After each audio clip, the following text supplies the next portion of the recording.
van, o a medida que van llegando, ustedes los pueden ir incorporando, para que no nos atrasemos. Bien. Ya. Bueno, bienvenido a todas, a todos y a todes a esta charla de primeros auxilios dictada por la docente Paula Fuentes y organizada por el Comité de SCOME. Yo soy Fernanda Pradenas y soy la LOME de IFIMSA Universidad San Sebastián, sede Concepción.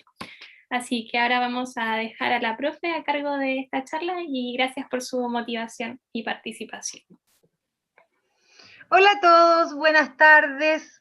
Un gusto de saludarlos. Primero que todo, felicitarlos por la iniciativa, a sus compañeros, ¿cierto? A sus compañeras por querer generar esta instancia de conversación. Y segundo, agradecerles la invitación que me realizaron para poder compartir con ustedes un ratito algunos conocimientos que pueden ser para ustedes de utilidad principalmente. Y en tercer lugar, por supuesto, felicitarlos por la motivación de estar un día en la tarde, miércoles, me imagino, después de una larga jornada, estar aquí conectados para escuchar a esta señora que va a hablar quizás de qué cosas y que ojalá que sea de su interés. La idea es que sea más o menos esto dure como una hora, ¿cierto? Ustedes pueden ir, mira, voy a tratar de ir leyéndoles cuando vaya compartiendo la pantalla y si no, pueden activar sus micrófonos, si no puedo leerlos o si no, las mismas chicas me pueden ir retroalimentando con alguna pregunta, si es que yo no alcanzo, no puedo leer a medida que, porque entiendo que cuando esté compartiendo la pantalla, no sé si pueda ver cuando esté compartiendo el PPT, ¿puedo ver el chat? Creo que no. ¿Sí? Creo que no. Bueno, ahí vamos a ver. No estoy segura, pero nosotras podemos ir leyendo igual, no se preocupen. Ustedes me pueden ir leyendo las preguntas y yo puedo ir contestando, ¿ya? Pueden ustedes hacer todas las observaciones, comentarios afines. La idea es que esto sea para ustedes importante, porque para usted esto es pensado en todos los estudiantes. Consulta, chiquillas, estos son los estudiantes que están conectados ahora o que se van a conectar. ¿Son estudiantes de primer año de medicina o son de otras carreras o son de otras instituciones? De otras carreras y de otras universidades. Hay de todo. De todo. Pero me refiero, ¿medicina todos los estudiantes? Principalmente medicina. Pero igual hay otras como psicología, enfermería. Ya. Yo estudio medicina primer año, UPB. Ah, Matías, perfecto, ya, estupendo, estupendo, estupendo. Entonces, con mayor razón, para aquellos que no me conocen, mi nombre es Paola Fuentes, soy enfermera matrona egresada de la Universidad de Valparaíso de hace ya un poco de tiempo atrás, así que no vamos a entrar en ese detalle, porque no es necesario. Soy docente de la Facultad de Medicina y de la Escuela de las distintas carreras de salud de la San Sebastián desde hace ya casi 10 años. Es docente de la Escuela de Medicina hace por lo menos 4, así es que yo feliz de poder compartir y colaborar esta segunda vez que me invitan a una actividad de esta naturaleza. La otra vez fue de asepsia y antisepsia, así es que espero poder compartir con ustedes y en el fondo cumplir las expectativas que tienen, ¿ya? Vamos a partir entonces, voy a compartir con ustedes. Esto es ahí. Entonces vamos a comenzar. Vamos a comenzar entonces. Hay ya 52 participantes, personas conectadas, así que a todos les doy la más cordial bienvenida nuevamente. Si alguien quiere hablar puede activar su micrófono. Mientras tanto, por favor les voy a pedir que el micrófono esté cancelado para no interferir. ¿Bien? Vamos a hablar hoy día sobre técnicas de primeros auxilios básicos y de reanimación cardiopulmonar RCP básica.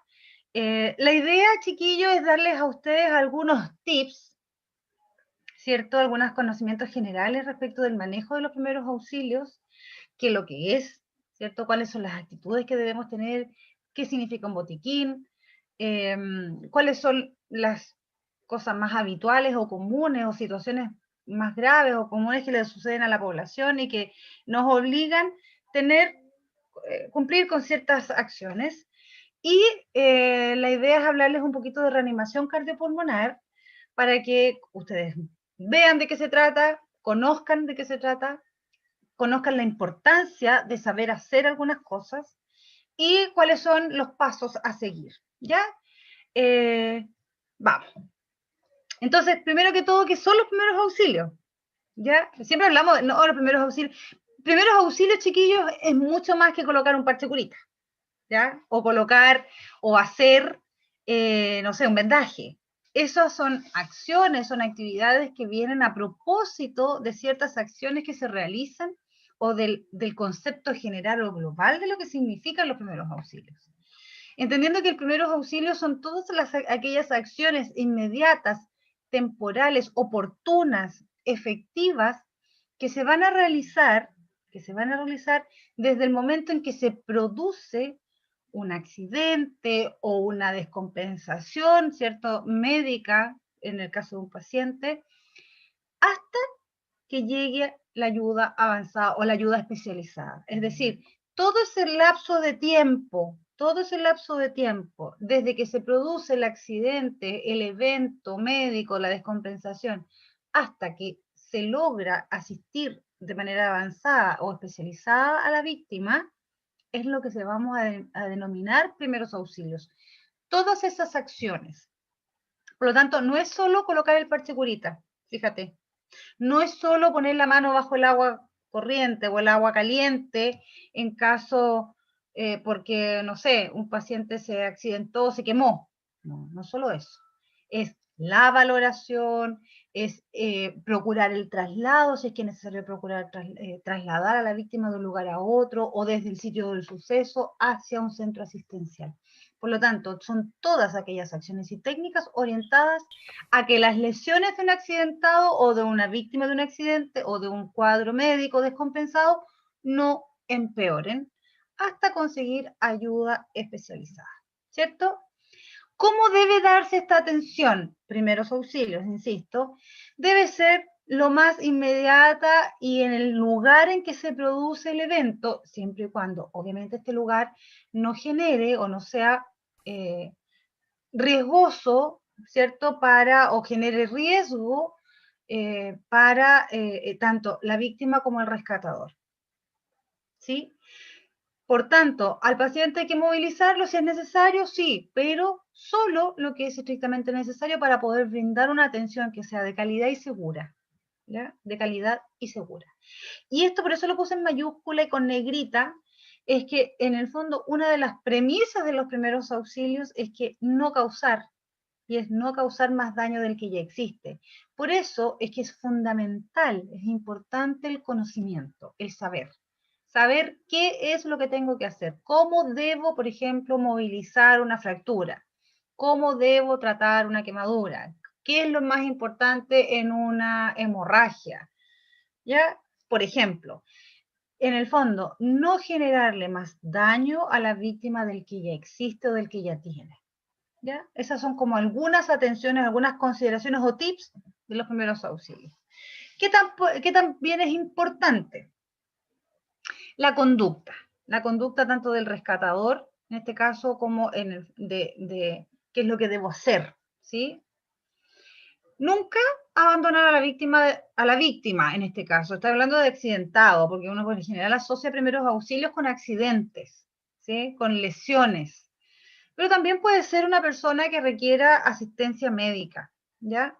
Por lo tanto, nunca abandonar al accidentado, nunca dejarlo solo así como, voy a ir a buscar ayuda y después vuelvo. No, porque en esos segundos la persona se puede definitivamente descompensar, puede efectivamente comprometer su condición general, ¿cierto? Por lo tanto, nunca se abandone. Uno pide ayuda, uno pide que otro haga algo, uno pide que busquen, que llamen la ambulancia, que pide ayuda, pero nunca se abandona al accidentado.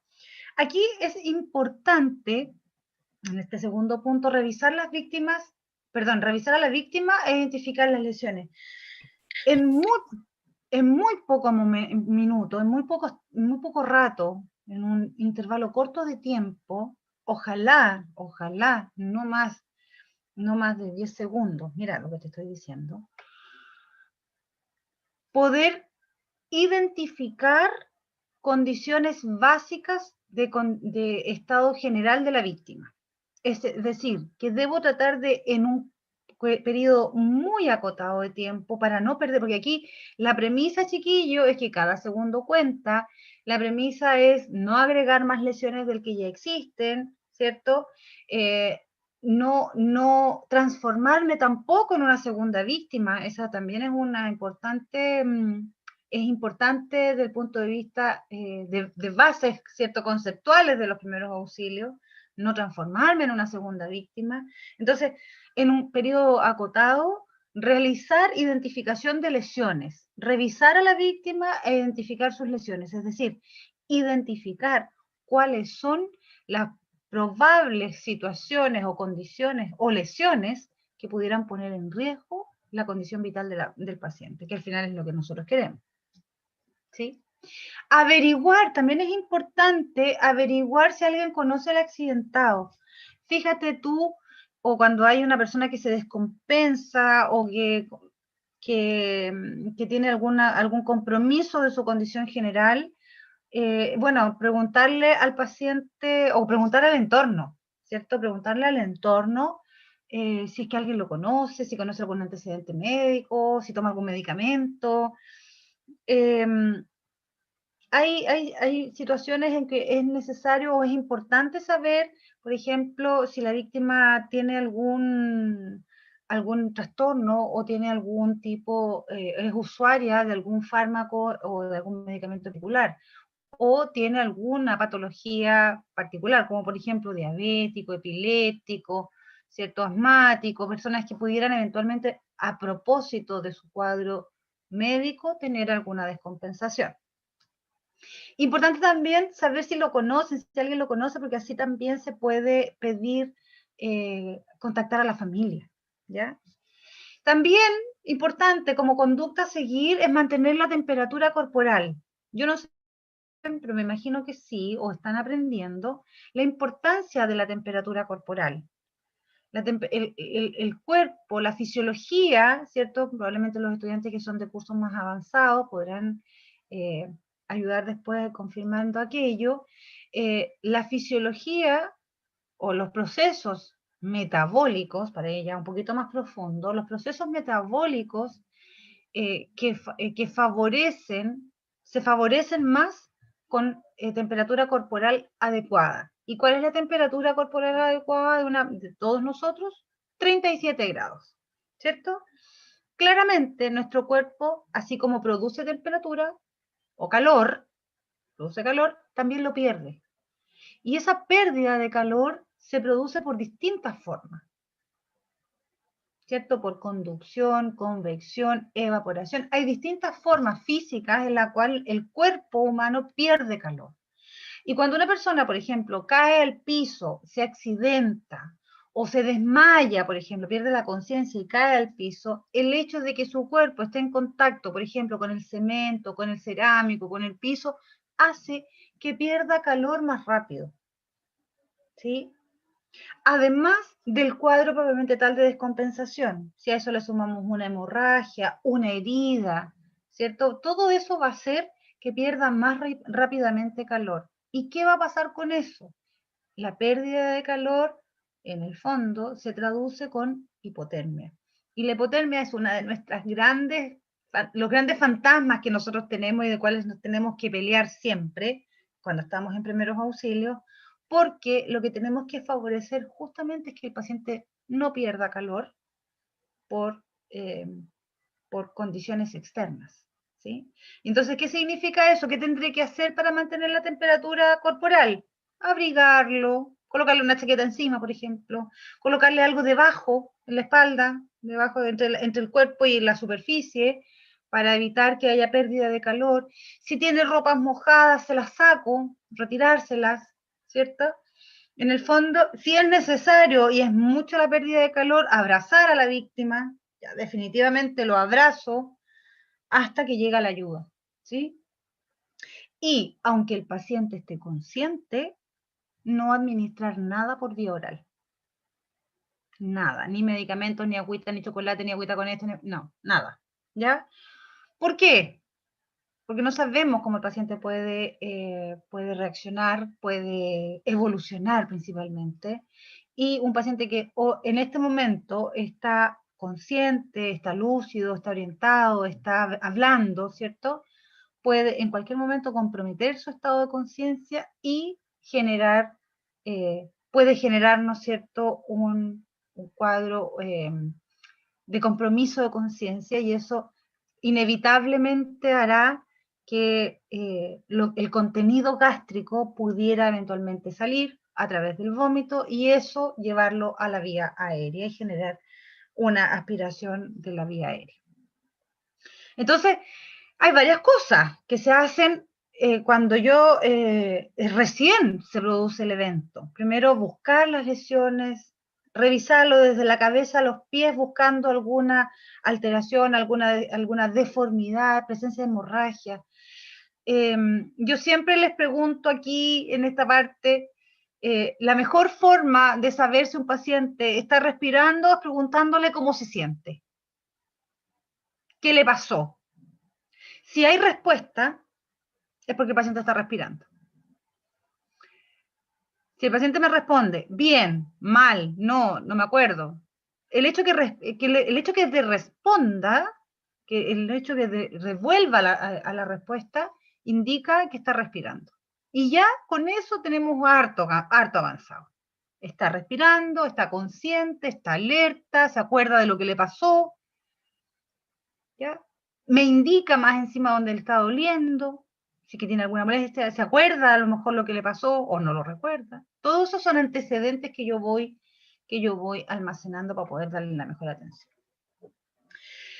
Bueno, siempre uno habla del botiquín. El botiquín es un implemento, es un elemento muy útil para la atención de primeros auxilios, porque este botiquín nos va a permitir apoyar nuestra atención de manera adecuada, con implementos que sean ordenados, con implementos que sean adecuados para poder brindar justamente esta atención. Entonces, el botiquín, primero, todo el mundo sabe e identifica qué es o dónde está el botiquín por una simbología, ¿cierto? Hay una señalética que es casi universal, no es casi, que es universal, que es esta cruz de color rojo. Y cuando yo veo una cruz de color rojo y eso sobre un estante o sobre una gaveta o inclusive sobre una caja de transporte, yo sé que ahí voy a encontrar elementos que me van a ayudar a prestar los primeros auxilios, la atención de primeros auxilios. Eso es una cosa que yo lo tengo asumido así, ¿cierto? Yo creo que nadie que le preste duda de que cuando ve un lugar de almacenamiento con una cruz encima, roja o verde también puede ser, tiene claro que ahí están los elementos que contienen artículos de primera necesidad para atender primeros auxilios. ¿Sí? Bueno, este botiquín tiene que cumplir ciertas características también, no es llegar y tener cosas nomás, ¿cierto? El botiquín debe estar, generalmente, cuando uno dice completo, significa que debe tener todos los elementos necesarios según el lugar en que me encuentro. Entendiendo que hay elementos que son básicos, ¿ya? Que vamos a ver un poquito más adelante cuáles pueden ser, como para darles a ustedes un enfoque. Tiene que estar ordenado. Ojo, el botiquín es solo botiquín, no es el botiquín y además la lonchera y además el estuche, no, botiquín es solo botiquín, ¿ya? Ordenado es decir, que esté limpio, que las cosas que no son de ahí o que no pertenecen a la atención de primeros auxilios no deben estar, deben ser retiradas, ¿cierto? Es necesario verificar las fechas de vencimiento. Recuerden ustedes que el material estéril, o sea, más que recuerden, para los que no lo saben, el material estéril tiene fecha de vencimiento. A los estudiantes más antiguos se los recuerdo, que el material estéril tiene una fecha de vencimiento, por lo tanto es necesario a guantes, equipos de curación, sueros, gasas, ¿cierto? Revisarle la fecha de vencimiento. Posterior a la caducidad de la fecha de vencimiento, el estéril se considera solo limpio o simplemente hay que descartarlo, ¿ya? Y eso implica que las personas que están a cargo del botiquín sean siempre, hagan este chequeo del material estéril, de los medicamentos, por ejemplo, que se puedan contener. Hay medicamentos que también uno puede guardar, no sé, pues, paracetamol, que son de uso como habitual, y también pueden tener fecha de vencimiento. Aquí hay un ejemplo de algunas cosas que son como básicas, ¿ya? Básicas. Oye, tijera. Una tijera de uso común. La tijera es súper útil porque sirve para cortar las gasas, sirve para cortar ropa, cuando la ropa queda, por ejemplo, adherida o cuando es necesario abrir o acceder, ¿cierto? ¿Alguien me quería hablar? O acceder a una herida, por ejemplo, es necesario a veces cortar. O cuando quiero cortar un vendaje para que no quede muy largo, una tijera de uso común, ¿sí? Alcohol, vendas, gasas, sueros, ojalá los sueros de distinto tamaño, desde matraces a ampollitas. El suero fisiológico es un fluido, ¿cierto? Es una solución estéril, isotónica, que tiene como gran característica que favorece la cicatrización de tejidos por esta condición isotónica que tiene, es decir, que asemeja los niveles de osmolaridad entre el intracelular y el extracelular, y eso hace que se favorezca la cicatrización, y al ser estéril, en el fondo, no nos agrega patógenos a una zona donde hay pérdida de continuidad de piel. Y tiene como gran gracia este suero fisiológico que viene en presentaciones desde 5 ml hasta 500 ml. O sea, puedo tener una ampollita chiquitita así o un botellón. Y va a depender justamente de para qué yo lo necesito y dónde estoy, porque eso es lo importante. El botiquín, chiquillos, debe cumplir, como primera instancia, debe cumplir los requerimientos para los cuales está siendo generado. ¿Te fijas?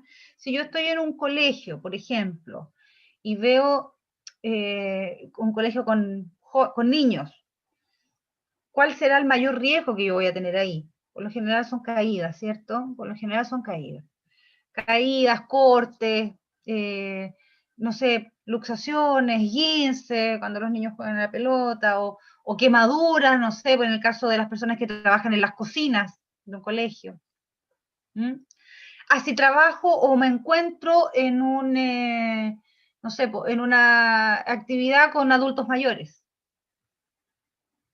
Probablemente ahí que luxaciones, caídas, que a lo mejor va a ser menos probable, pero sí es más probable que yo me encuentre con descompensaciones metabólicas, por ejemplo. O que se produzcan accidentes habituales como caídas, cortes, dependiendo del lugar en que me encuentre. ¿Ya? Por eso, esto que yo les estoy mostrando aquí es como un kit básico de botiquín, de primeros auxilios, un equipo de curación estéril. ¿Ya? Guantes.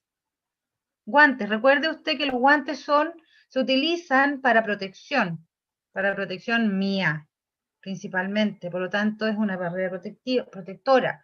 Por lo tanto, aquí, importante para poder manejarme con fluido corporal, por ejemplo, sangre, poder hacer una curación de una herida, poder movilizar, guante. El alcohol, hoy día, acuérdense que nos estamos higienizando las manos con alcohol a cada rato. Alcohol gel. ¿Ya? Gasas y apósitos de distinto tamaño, tela para poder fijar, ¿sí?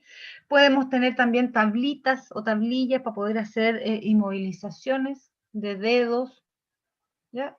Y ya todo el resto, vendas de distinto tamaño, desde la más pequeña hasta la más grande, vendas elásticas. Y después de esto, todo lo demás es de uso casero o de creatividad de la persona que se encuentra prestando los primeros auxilios.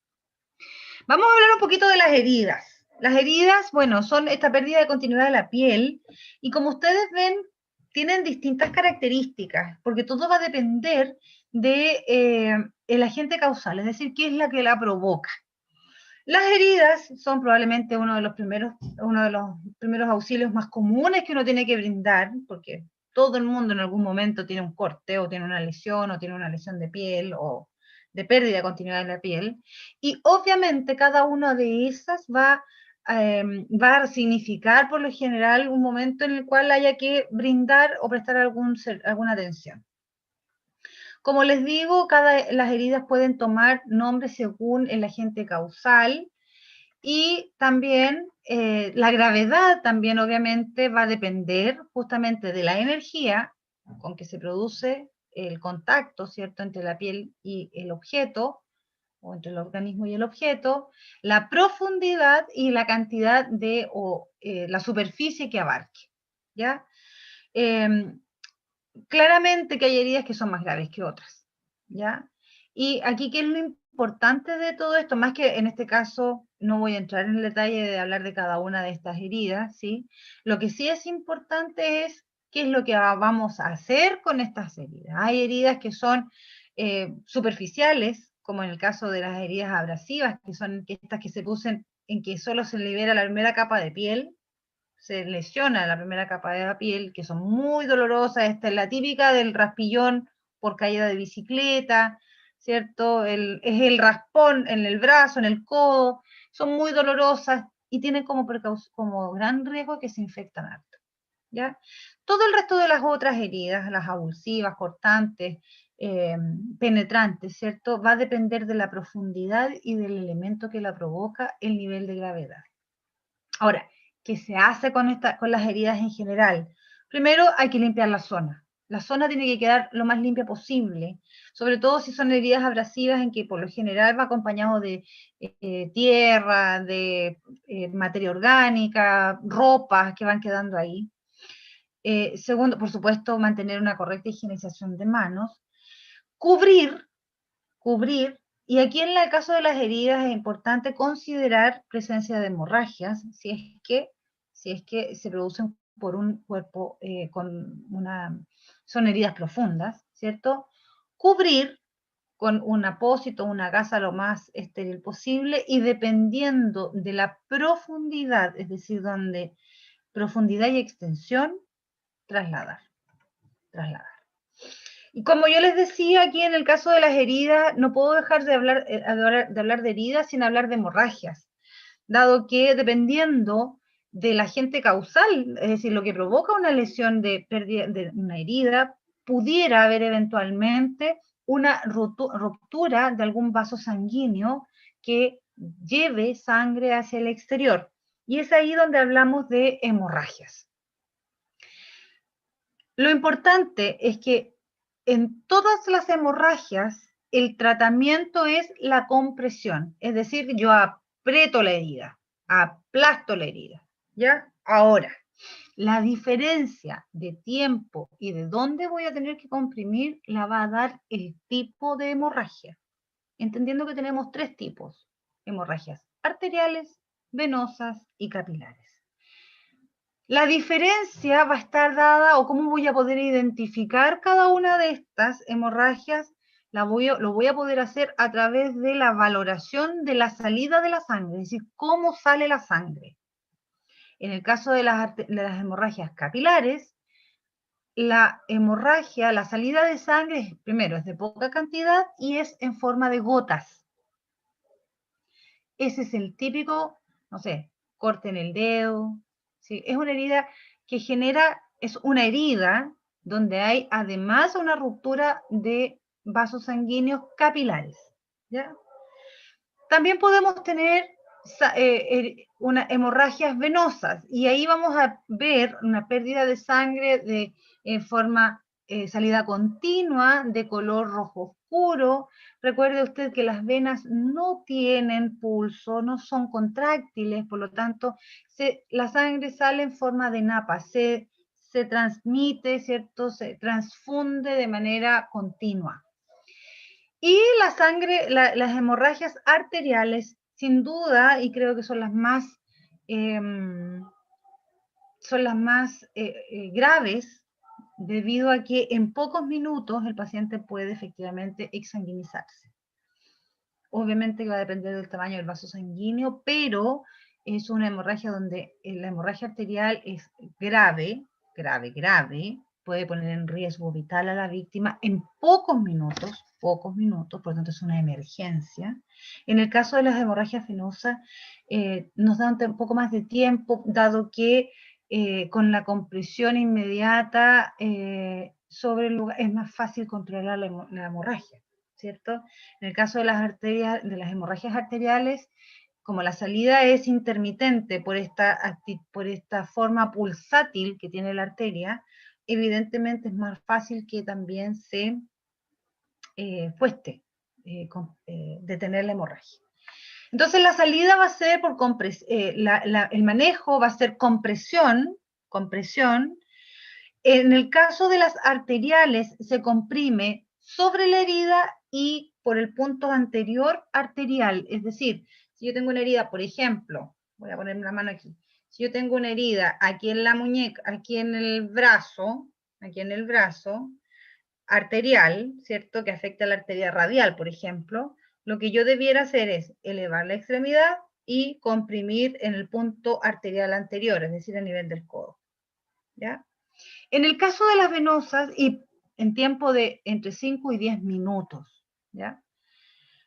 En el caso de las venosas, se hace compresión digital o palmar directa sobre el punto sangrante, ¿cierto? Y en el caso de por más o menos 5 minutos, y en el caso de las capilares, compresión digital, ¿sí? Compresión digital sobre el capilar, oreja, extremidades, ¿cierto? Dedos, y más o menos por 3 minutos, ¿ya? Importante que si el apósito se empapa, se pasa, se mancha con sangre, no se retira el primer apósito, sino que se refuerza con otro y si es necesario, se apoya o se complementa con un tipo de vendaje circular o compresivo, ¿ya? Es importante aquí en el manejo de la hemorragia prevenir el shock, principalmente prevenir el shock, y eso significa que debo colocar al paciente en una posición cómoda, liberar ropas, ¿sí? Nada que le pueda aumentar la presión al paciente, elevar extremidades si es necesario, ¿cierto? Y, dependiendo obviamente de la cuantía, trasladar a un centro asistencial o solicitar la ambulancia, ¿ya? En el caso de las quemaduras son lesiones de la piel que son provocadas por agentes externos, que pueden ser físicos, químicos o biológicos. Y aquí lo importante es la prevención, chiquillos, en el caso de las quemaduras. Aquí lo más importante es la prevención en el hogar. Más o menos como el 70% de las lesiones que se producen por quemaduras se producen en niños, ¿sí? Y niños menores de 5 años que han estado a cargo de un adulto. Ojo ahí. Significa que los niños no estaban solos, no, sino que estaban o a cargo de los padres o cuidadores. Y eso implica que hay lo mejor en el caso de las quemaduras es prevenir que éstas se produzcan, ¿ya? Según esto, bueno, podemos tener, y según el tipo de agente, ¿cierto? Podemos tener quemaduras tipo A o 1, tipo 2 o AB, o tipo 3 o B, ¿ya? Y esto va a implicar de acuerdo a los planos de piel que se van lesionando. Ahora, independiente de eso, ¿qué hacer? O sea, ¿qué hacer con una quemadura importante? ¿Qué hacer con una quemadura en general? En términos generales, lo primero que hay que hacer en las quemaduras es enfriar la quemadura. Eso significa llevar la zona afectada bajo el chorro de agua caliente, bajo el chorro de agua fría, ¿ya? Enfriar la quemadura significa eso. Retirar cuando toda aquella ropa o elemento que no esté adherido, insisto, que no esté adherido, llevar la extremidad o la zona afectada bajo el agua fría, ¿sí? Para enfriar la zona. Si hay pérdida de la integridad de la piel, es decir, de la continuidad de la piel, es decir, hay presencia de ampolla, las ampollas no se retiran, nunca se retiran las ampollas, ¿ya? Si una quemadura tipo 1, las que van a ver ampollitas pequeñitas y esa, ahí va a haber un gran rojo, ardor, qué sé yo, pero no va a haber más que eso. Y a lo mejor una que otra ampollita pequeña. Y ahí se aplican compresas frías y qué sé yo. Cuando es la quemadura tipo 2, por lo general hay una formación de una ampolla grande y esa ampolla jamás se retira, chiquillos, ¿ya? Y en la ampolla, en la quemadura tipo 3, por lo general no hay ampollas, porque el paciente hay pérdida completa, inclusive de músculo, bueno, piel, celular subcutáneo, músculo, por lo general se ve el hueso, ¿ya? Las quemaduras 1 y 2 son muy dolorosas, muy dolorosas. La quemadura tipo 3, curiosamente, no es dolorosa, porque no hay terminales nerviosas que generen llevar estímulos, no hay neurotransmisores del dolor. Entonces, cuando estamos en presencia de una quemadura, siempre valorar la extensión, la profundidad y la localización. Siempre. Es decir, ¿cuánto abarca? 1. 2. ¿Cuántos planos de piel afecta? Y 3. ¿Dónde está ubicada? Si es en cara, en manos, genitales, extremidades, vía aérea, siempre va a ser grave. Siempre, siempre, siempre va a ser grave, independiente con que haya sido. Si es en las manos que afecte, por ejemplo, pliegues, ¿cierto? Siempre va a ser grave. Eso significa que siempre va a requerir evaluación médica. Aunque sea pequeña, pero siempre va a requerir evaluación médica. ¿Ya? Entonces, ¿qué hacer? Primero, como les digo, valorar extensión, profundidad, localización, colocar bajo el chorro de agua fría, ¿cierto? Retirar ropas calientes o ropas que no estén adheridas, cubrir y si es necesario trasladar. ¿Ya? Las fracturas. Dígame. Le preguntan en el chat por qué no se retira la ampolla. Porque si yo retiro, imagínate que si aquí hay una ampolla que es grande, que abarca toda la zona, toda la palma de la mano, todo el dorso de la mano. Imagínate que una ampolla que abarque todo este sector. Que puede ser. En la quemadura tipo 2 puede haber una sola gran ampolla grande. Si yo retiro eso, todo el tejido bajo, que está vivo en el fondo, que no hay nada que lo proteja, va a quedar expuesto. Por lo tanto, eso significa que tengo una gran zona expuesta para infecciones. Aparte que duele. En el fondo es dejar al paciente la epidermis, dejarla expuesta. ¿Ya? Entonces, por eso no se retira. Ojo, estamos hablando de primeros auxilios, lo que no significa que después te traslade al hospital y en el hospital con técnica estéril, con todos los implementos habidos y por haber y necesarios, hagan la curación como corresponde y retiren finalmente esa ampolla. Pero en primeros auxilios no se retira.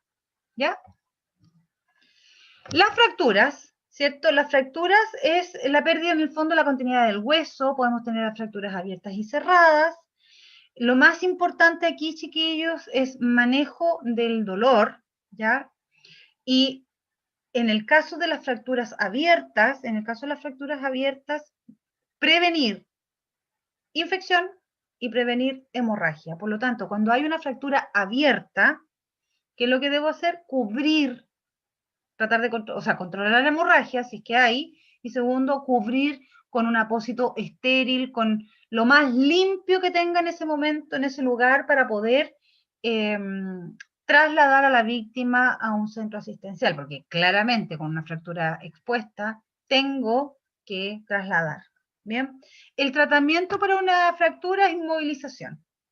Y la inmovilización en el fondo es esta técnica que se utiliza para mantener un segmento fijo. Y por tanto, siempre debo tratar de procurar cubrir dos articulaciones cuando inmovilizo. Si yo quiero movilizar este dedo, por ejemplo, el dedo, tengo que tratar de cubrir Por ejemplo, si la lesión es aquí en el centro, tengo que cubrir esta, la primera articulación de la falange y segundo, la última articulación del dedo. Entonces tengo que tratar de cubrir siempre dos articulaciones para poder generar la inmovilización completa o fijar, ¿cierto?, el segmento. Las luxaciones, que es otra lesión de parte musculoesquelética, que es este desplazamiento, ¿cierto?, que se produce por una fuerza, por una energía, ¿cierto?, por una fuerza intensa sobre una articulación, en cual hay un desplazamiento de la cavidad, desde la cavidad articular, ¿cierto?, de la articulación, por lo tanto, se provoca este desplazamiento del hueso. Acá, lo que nunca hay que hacer en una luxación en primeros auxilios, a no ser que usted sea, o que alguien de los que están ahí sea personas con conocimiento, pero para las personas que somos neófitas, o sea que no tenemos grandes conocimientos, sino que algunos, lo que no se debe hacer es tratar de volver el hueso a su cavidad articular. Eso nunca se debe realizar. ¿Qué es lo que debo hacer? Es inmovilizar la zona que está afectada. Principalmente estamos hablando hombros, tobillos, codos, ¿cierto? Articulaciones, ¿cierto? Inmovilizar y trasladar para ser manejado en un centro asistencial por especialista o por personal especializado, ¿ya? Respecto de las caídas, aquí lo que nosotros evaluamos principalmente es la valoración de la conciencia. Una caída, chiquillos, cada vez que la altura supera 2 veces la talla de la víctima, siempre va a ser grave. Eso significa que si un niño mide 1 metro y se cae de 2 metros, va a ser grave. Siempre, siempre. Por lo tanto, ¿qué es lo que debo hacer? Es inmovilizar, solicitar asistencia. Si no tengo cómo llegue la ambulancia o qué sé yo, tendré que trasladar, pero para eso debo generar inmovilización de la columna completa para poder generar ese traslado. Ahora, ¿qué es importante aquí? Observar algunos signos y síntomas de descompensación, de complicación neurológica, ¿ya? Y eso es súper importante en términos de las caídas. ¿Qué es lo que debo revisar? Compromiso de conciencia. Si es que hay somnolencia, es decir, este paciente que se queda como dormido, así como que se duerme solo, ¿ya? Vómitos. Convulsiones. Si empieza a sangrar de nariz, boca. Si las pupilas se ven igual, acuérdense que las pupilas deben ser pupilas iguales reactivas a la luz. ¿Se acuerdan del PIRL? Aquellos que ya tuvieron clases conmigo el año pasado, el PIRL. Ya, las pupilas deben ser iguales, redondas y reactivas a la luz. Por lo tanto, las pupilas nunca deben ser desiguales, ¿ya? Si hay dolor de cabeza o cefalea, si hay visión borrosa o doble visión, o alteraciones del equilibrio, o de repente una persona empieza a hablar como que estuviera borracho o curado, es lo mismo. Por tanto, ojo, y después de haber sido víctima de alguna caída, que puede ser de altura o a nivel, ¿ya? Las caídas, todas uno tiene que evaluarlas, chiquillos. Nunca hay que dejarlas, aunque no tenga nada, pero si hay una caída con un golpe en la zona de la cabeza, observa, solo obsérvalo, ¿ya? Respecto de las intoxicaciones, también acá lo más importante es la prevención. Ahí está el Centro de Información Toxicológica de la Universidad Católica, que es el centro de referencia a nivel nacional, que te va a indicar principalmente cuáles son los pasos a seguir de acuerdo al tóxico que se haya ingerido. Recordar que más o menos el 90% de las intoxicaciones se producen por ingestión. El resto es por inhalación, por contacto, por ¿cómo se llama? Por absorción, pero por ingestión, es decir, que ingresan por la vía digestiva, es más o menos un 90%. Por lo tanto, ¿qué es lo que debo hacer? Primero, nunca, jamás en la vida, provocar el vómito. Nuestro cuerpo de manera fisiológica, tiene métodos compensatorios. Por ejemplo, si entra algo a la vía aérea, no sé, un pedazo de pan, una miga, un pedazo de arroz, ¿Qué va a producir? Tos, ¿cierto? De manera natural voy a toser. Mismo pasa con el sistema digestivo. Si ingresa algo que genera lesión, de manera natural el cuerpo intenta devolverlo a través del vómito, expulsarlo a través del vómito. Es lo que pasa cuando uno se le pasa el trago, el copete y termina todo vomitando, por ejemplo. Que vomitáis no porque no necesariamente solo porque estás intoxicado, sino que porque además el volumen de copete es mucho. ¿Ya? Entonces hay una capacidad gástrica que se ve superada. Y además una irritabilidad de la mucosa gástrica y todo lo demás que hace que uno vomite. ¿Ya? Es lo mismo. Aquí pasa más o menos lo mismo. Por lo tanto, de manera natural, nuestro cuerpo expele cosas. O expele las cosas que no tienen que estar en el lugar que están. ¿Ya? Por tanto, nunca provocar el vómito, porque lo que entró dañando también puede salir dañando. ¿Ya? Entonces, uno, si el paciente no vomita por sí solo, usted no lo haga vomitar. Uno. Segundo, en una intoxicación, siempre, considerar el compromiso respiratorio. Usted sabe que hay medicamentos, hay fármacos, hay tóxicos que provocan depresión del sistema nervioso central. Eso significa, en el sistema nervioso central es donde se encuentra el centro, ¿cierto?, de la respiración, del control, ¿cierto?, respiratorio, ¿ya? Por lo tanto, puede haber depresión del sistema nervioso central.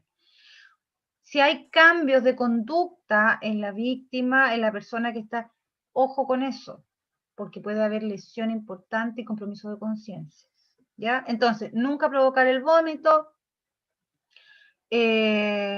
considerar que el 90% son por ingestión, por lo tanto, siempre considerar que es importante saber con qué la víctima se intoxicó, qué tomó y cuánto tomó y hace cuánto tiempo.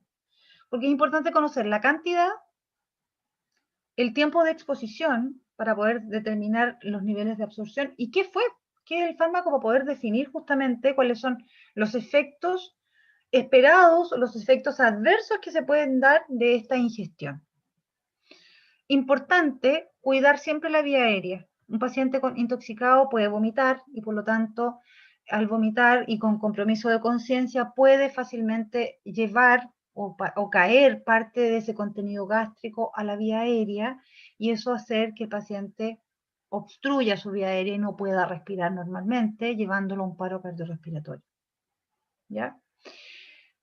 Nuevamente insisto que en el caso de las intoxicaciones, muchas de ellas son accidentales, se producen en el hogar y se producen en niños.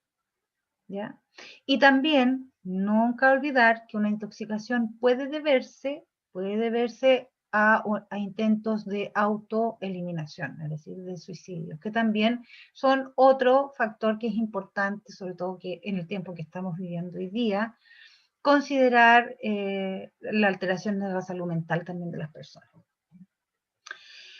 Bueno, un cuerpo extraño a modo de definición es un elemento pequeño, externo, que puede ingresar por alguna vía natural de entrada, ya sea boca, nariz y oído, y que puede alterar el normal funcionamiento de ese órgano, ¿ya? La obstrucción de la vía aérea por cuerpo extraño u base es uno de los principales riesgos, ¿cierto?, que nos vemos también en la casa. De esto, un alto porcentaje se produce en los niños y también se produce en los adultos. Ese signo que ustedes ven de llevarse las manos al cuello, ambas manos, con los ojos muy abiertos y con la boca muy abierta, ese es el signo universal de atragantamiento. Si usted ve a alguien así, llevándose ambas manos a la boca, abriendo mucho los ojos y abriendo mucho la boca, ¿cierto? Y haciendo como una mueca de respiración, es porque lo más probable es que esté con obstrucción de la vía aérea y que se sienta realmente apurado, ¿ya? Ahora, la vía aérea se puede obstruir de distintas maneras y afortunadamente no todas las obstrucciones son graves, ¿ya? Y para eso también yo puedo identificar preguntándole a la víctima qué le pasa, y si me es capaz de responder, se mantiene consciente, tiene capacidad de toser, significa que está obstruido, pero una obstrucción leve, ¿ya? Lo que yo tengo que hacer en ese minuto entonces es promover que el paciente tosa, y tosa más fuerte, ¿ya? En la medida que el paciente puede toser, significa que va a poder expeler el cuerpo extraño. En el caso de las obstrucciones graves, yo las voy a poder identificar, o se van a poder identificar mejor, porque el paciente va a tener definitivamente dificultad para ingresar aire o simplemente no va a poder entrar aire. Va a ser una tos silenciosa, es como que tose pero no se escucha. ¿Mm? Va a ir acompañado rápidamente con cianosis peribucal, de las extremidades, ¿cierto? Y por supuesto no va a tener ninguna capacidad o posibilidad de hablar. Si eso sucede, rápidamente se debe realizar lo que se denomina maniobra de Heimlich, que son compresiones abdominales subdiafragmáticas. Se realizan todas las veces que sean necesarias hasta que el objeto es eliminado, expulsado o expelido, ¿ya? Si el paciente cae inconsciente, puedo seguir realizando compresiones subdiafragmáticas mientras no esté en paro cardiorrespiratorio. Una vez que el paciente cae en paro cardiorrespiratorio, debo realizar maniobras de reanimación cardiopulmonar. ¿Bien? Las maniobras subdiafragmáticas, abdominales subdiafragmáticas, solo se realizan en adultos, o sea, se realizan desde los 2 años en adelante, para arriba, es decir, desde los 2 años en adelante. A los menores de 2 años se les realiza compresiones, no se realizan compresiones subdiafragmáticas, sino que se realizan golpes en la parte de atrás posterior de la espalda entre ambos omóplatos o escápulas. ¿Bien? ¿Qué más tenemos acá? Bueno, si se observa el cuerpo extraño o si el paciente está en el suelo, usted lo puede retirar y puede acceder a él, se puede retirar con los dedos en pinza, siempre y cuando yo lo pueda observar. Si no se pueden observar, no hago nada, no puedo realizar barrido, no meto los malos dedos, no hago ni una cuestión, nada. Sino que hago solo maniobras para poder retirar, y eso significa maniobras de Heimlich. Si la víctima no responde a las maniobras y no tiene pulso, que eso es súper importante, vamos a realizar RCP. ¿Bien? ¿Hasta aquí alguna pregunta? ¿Están cansados?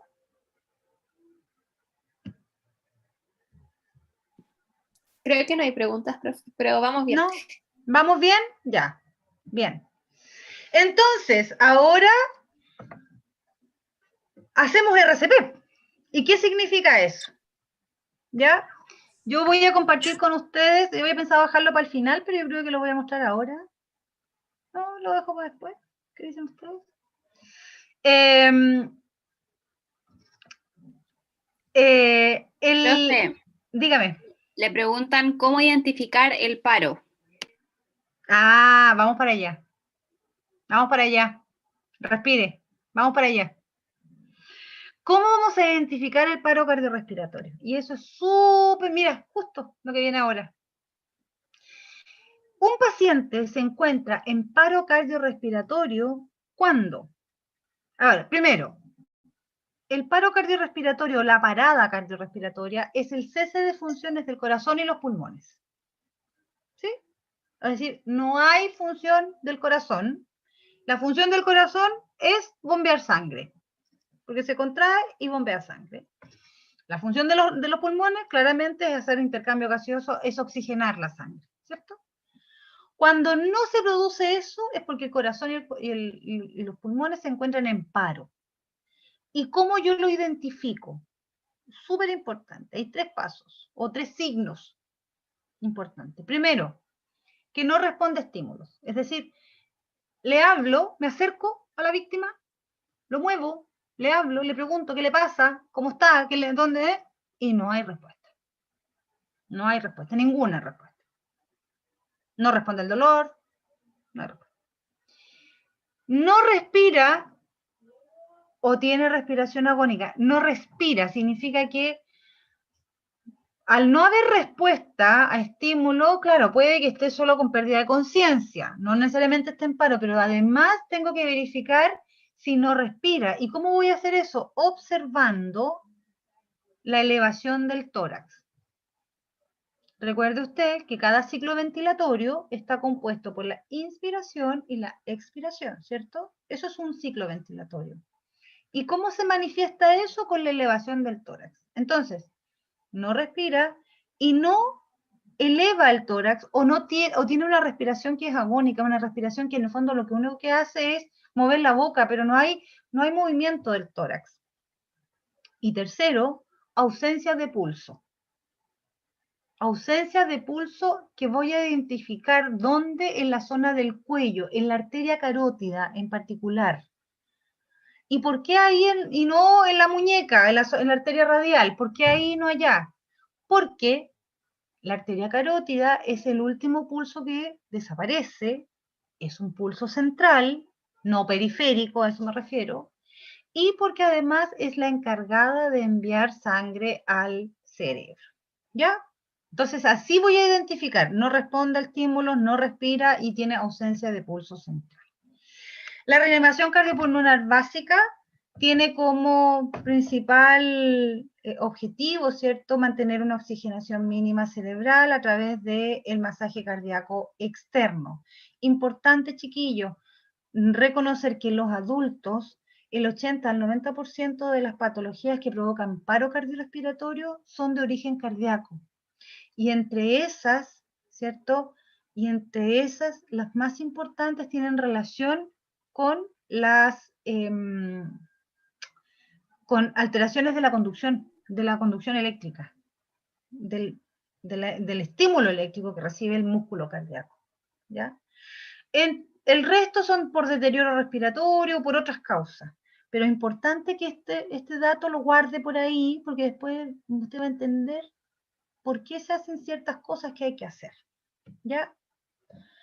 Entonces, el objetivo inmediato de la RCP es volver a tener o a suplir el funcionamiento del corazón a través del masaje cardíaco externo, y como objetivo último es tener un paciente con un nivel de funcionamiento neurológico igual al que se encontraba previo al paro. Porque podemos tener un corazón latiendo, pulmones funcionando, moviéndose, pero aquí arriba, nada. ¿Y cuál es la gracia de eso? Tener una paciente, una plantita reanimada. La idea es que este individuo pueda tener una vida normal, una vida adecuada, productiva, como se encontraba antes de tener este evento. Porque fíjese qué pasa en el sistema, en el cuerpo, en el paciente mientras está en paro. Cuando el paciente está en paro cardiorrespiratorio, es decir, mientras no hay nada que se haga, ninguna actividad que se realice, se produce interrupción del flujo sanguíneo cerebral. Se suspende el flujo sanguíneo cerebral. Y eso significa que a los 15 segundos de esta interrupción va a haber pérdida de conciencia. El paciente va a caer al piso, se va a desmayar. ¿Ya? Al minuto, es decir, a los 45 segundos posteriores, ya va a haber cese de función en el tronco cerebral. Por lo tanto, van a haber manifestaciones de agonía, respiración agónica, o como de pescado fuera del agua, pupilas fijas, ¿cierto? Midriáticas y fijas, es decir, dilatadas y fijas. A los 4 o 5 minutos va a haber, el cerebro ya se va a quedar sin glucosa y sin oxígeno. Usted sabe que con glucosa y oxígeno se obtiene energía para poder funcionar, ¿sí? Energía para poder generar procesos metabólicos. Y a los 6 minutos se va a producir daño cerebral irreversible, es decir, el tejido cerebral que se lesionó nunca más se volvió a recuperar. Entonces, es fundamental e importante, de acuerdo a las bases conceptuales del RCP, que mientras más luego se empiecen a hacer las maniobras, mejor. ¿Qué significa eso? Que en la medida que yo reconozco inmediatamente el paro y activo el sistema de emergencia médica, más rápido voy a poder iniciar con las compresiones del tórax.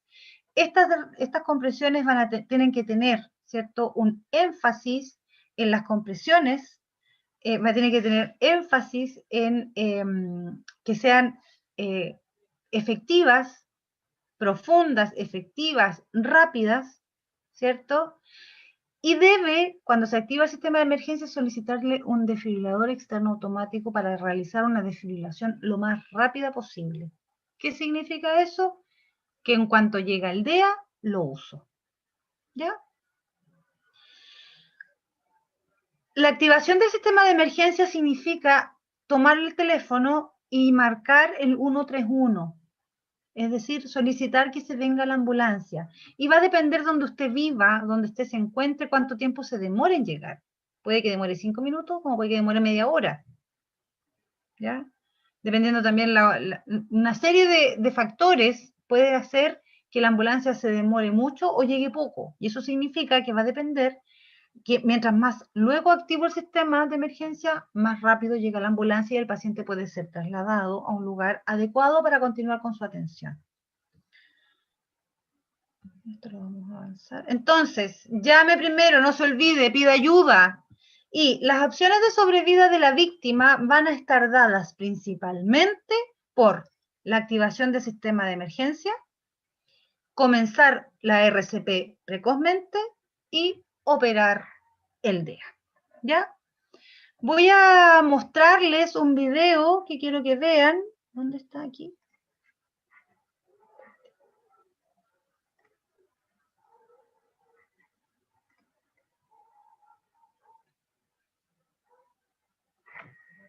Quiero que me digan si se ve. Sí, sí se ve. Se ve y Ya, se veamos. escucha. ¿Se ve y se escucha? ¿Me escucho yo? A ver. Mi marido murió. Ya. Y yo no supe qué hacer. Si ve que una persona se desploma repentinamente, arrodíllese a un costado de ella y evalúe el nivel de conciencia, moviéndolo y hablándole. Si esta persona pierde el conocimiento, no reacciona al estimularla, no tose, no se mueve, no respira o la piel se torna azul, tú puedes realizar maniobras de reanimación cardiopulmonar muy simples y fáciles de aprender que permitan mantenerla con vida en espera de ayuda especialista. Usted u otra persona llame rápidamente por teléfono a la ambulancia del SAMU al 131 u otro sistema de servicio de emergencia privado. Una vez que esté arrodillado al lado de la persona, ubique el talón de su mano en el centro del tórax, a la altura de las axilas, y la otra sobre esta, idealmente con los dedos entrelazados. Sus brazos deben quedar rectos, perpendiculares al suelo, y sus hombros alineados con la línea media de la persona, sin flectar los codos. Inicie compresiones, logrando que el tórax se hunda y regrese a su posición inicial, permitiendo así bombear la sangre principalmente al cerebro, corazón y pulmón. Comprima entre 100 y 120 compresiones torácicas por minuto al ritmo de la canción Stayin' Alive, sin detenerse. Si tiene entrenamiento al completar 30 compresiones, dé 2 respiraciones boca a boca, cubriendo herméticamente la boca de la víctima y tapando la nariz. De lo contrario, solo aplique compresiones. Si dispone de un DEA, enciéndalo y siga las instrucciones lo antes posible. Continúe hasta que la persona se recupere o llegue ayuda más preparada. No se debe tocar al paciente. Analizando, manténgase alejado del paciente. Pulse ahora el botón naranja parpadeante. Descarga aplicada. Si la persona se recupera, recuéstela de lado mientras llega la ambulancia. Recuerde, primero evalúe nivel de conciencia. Solicite ayuda a la ambulancia. Inicie compresiones torácicas. Si dispone de un DEA, utilícelo lo antes posible. No espere para aprender.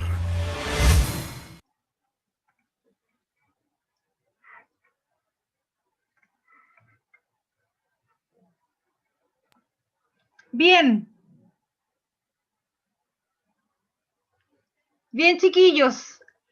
Espero no haberlos aburrido, espero que hayan quedado motivados. Eso es lo que les tenía preparado yo, por un tema de tiempo, a lo mejor es lo que tenía preparado para hoy. No sé si alguien tiene alguna pregunta. ¿Estuvo bueno? ¡Qué bueno!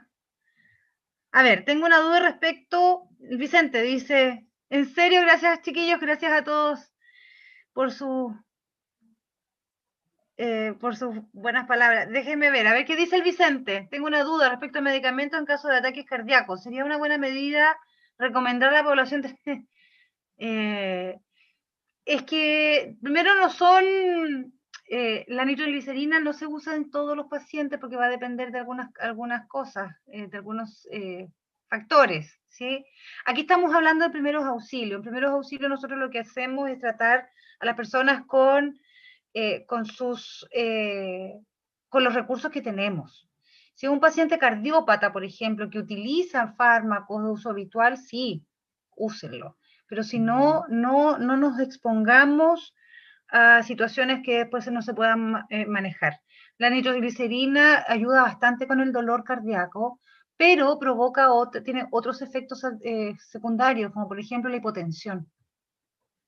Entonces podemos tener un paciente que de repente se nos hipotense y caiga a un shock cardiogénico, por ejemplo, ¿ya? Y ahí que es mucho más difícil de sacarlo de esa condición, ¿ya?